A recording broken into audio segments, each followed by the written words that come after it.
नमस्कार दोस्तों, मैं आप लोगों के लिए फिर से एक प्रेरणादायक कहानी लकड़ी का कटोरा लेकर आया हूँ।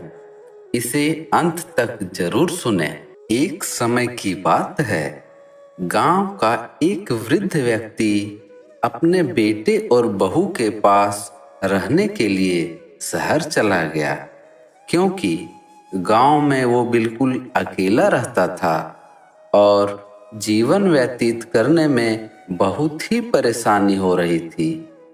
उसकी उम्र बहुत ज्यादा हो जाने के कारण उसके हाथ पैर कांपते थे और दिखाई भी बहुत कम देती थी।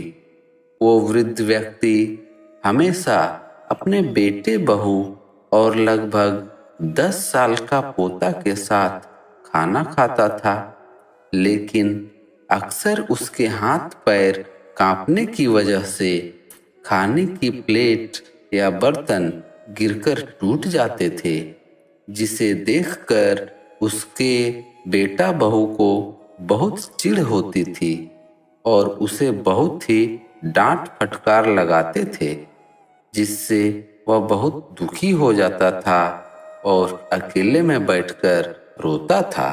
एक दिन जब वो वृद्ध सबके साथ बैठकर खाना खा रहा था, तभी उसके हाथ से कांच का कटोरा गिरकर टूट गया।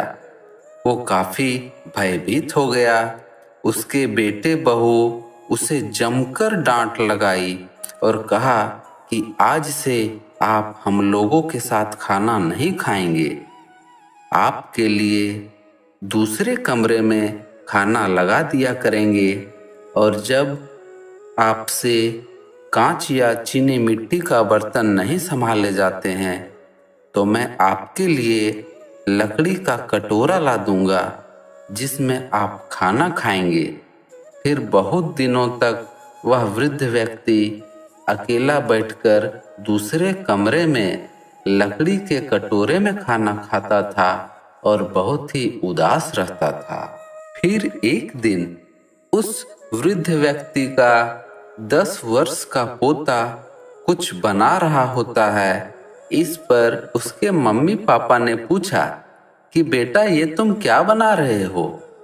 तो बच्चे ने उत्तर दिया, मम्मी पापा, मैं आप लोगों के लिए अलग अलग लकड़ी का कटोरा बना रहा हूँ।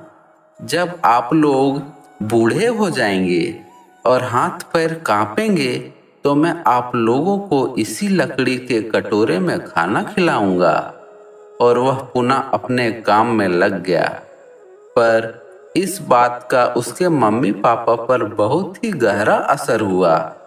इनके मुंह से एक भी शब्द नहीं निकला और आंखों से आंसू बहने लगे।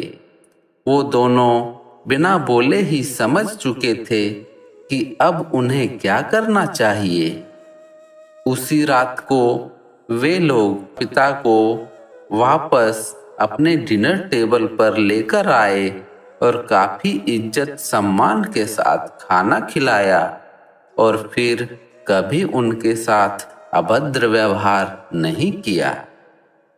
दोस्तों, इस कहानी से हमें यह सीख मिलती है कि आप अपने बड़ों के साथ जैसा व्यवहार करोगे, आपके बच्चे भी आपके साथ वैसा ही व्यवहार करेंगे। इसलिए अपने माता पिता या अपने बड़ों का हमेशा आदर सम्मान करें, क्योंकि वो बूढ़े हो जाने पर वो बिल्कुल आप पर आश्रित हो जाते हैं और इज्जत सम्मान की उम्मीद करते हैं। दोस्तों, हमारी यह प्रयास आप लोगों को अच्छी लगी हो तो वीडियो को लाइक और हमारे चैनल ज्ञान की पोटली ऑफिशियल को सब्सक्राइब करें। धन्यवाद।